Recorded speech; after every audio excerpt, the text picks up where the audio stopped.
Pfizer and BioNTech announced results from their phase 3 study, and this study showed 100% efficacy for their COVID vaccine BNT162b2 in kids ages 12 through 15. So the companies plan to move pretty quickly to file for emergency use authorization.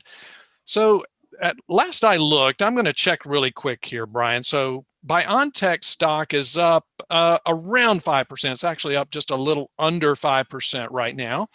Pfizer stock is up all of 0.4%. At one point this morning, it was even down a little bit. So Brian, I'm sure investors might be wondering, with this great news, why do you think these two stocks didn't jump even more? I mean, so it makes sense that BioNTech would move more than Pfizer because it's a lot smaller. So it's a lot more dependent on this one vaccine. It's literally the company's only drug at this point, although, some of their valuation is built on their pipeline. Potentially it's already priced in. We already knew that the vaccine achieved at least 95% efficacy in adults. And so there's a good chance that it would be higher in kids as they have a stronger immune reactions. And in fact, they also looked at antibody levels, and the antibody levels were higher in the kids than they were in the adults.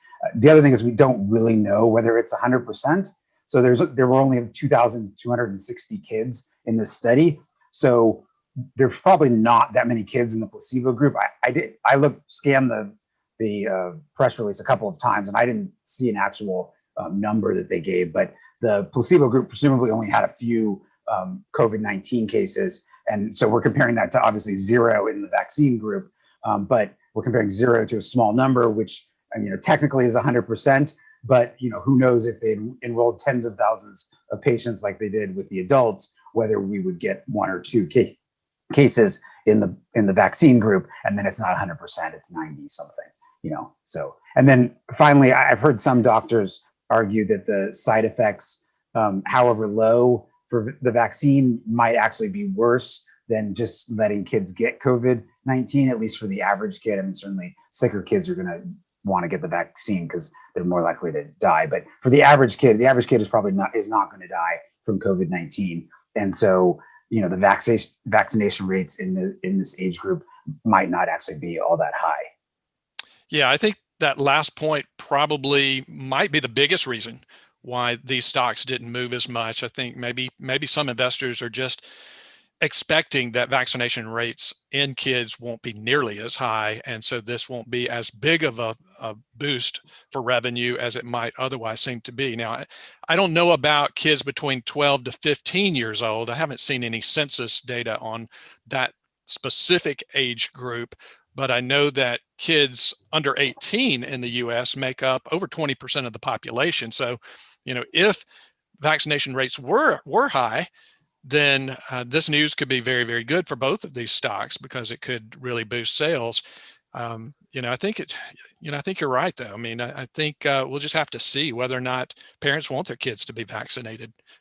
Because part of it's going to be how prevalent COVID-19 is in a few months or whatever, when kids are eventually eligible to get the vaccine. So if it's fairly low, I think that vaccination rate's going to be fairly low. If it's still pretty high, I think there's going to be a big push by doctors even to get COVID-19, to get the vaccines to kids, because while they're not going to die from it, they're going to be transmitters of it. And so if we get them vaccinated, now we're going to have less unvaccinated people get COVID-19, adults that are unvaccinated get COVID-19 who may actually die from it. So I think there's an advantage to getting it, but only if if the prevalence of COVID-19 is at a decent level.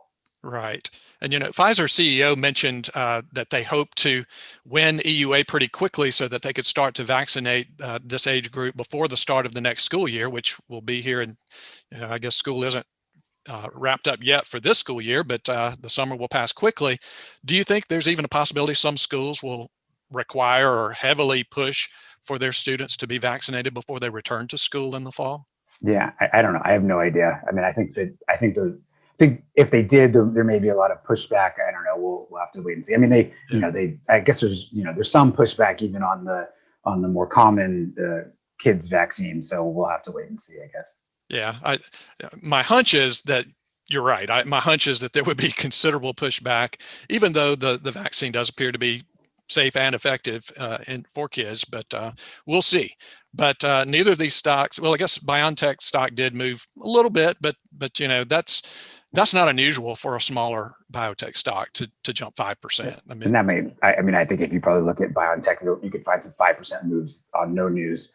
yeah, someone could sneeze. day. Yeah. Their CEO could sneeze and the stock moves 4 or 5%, right?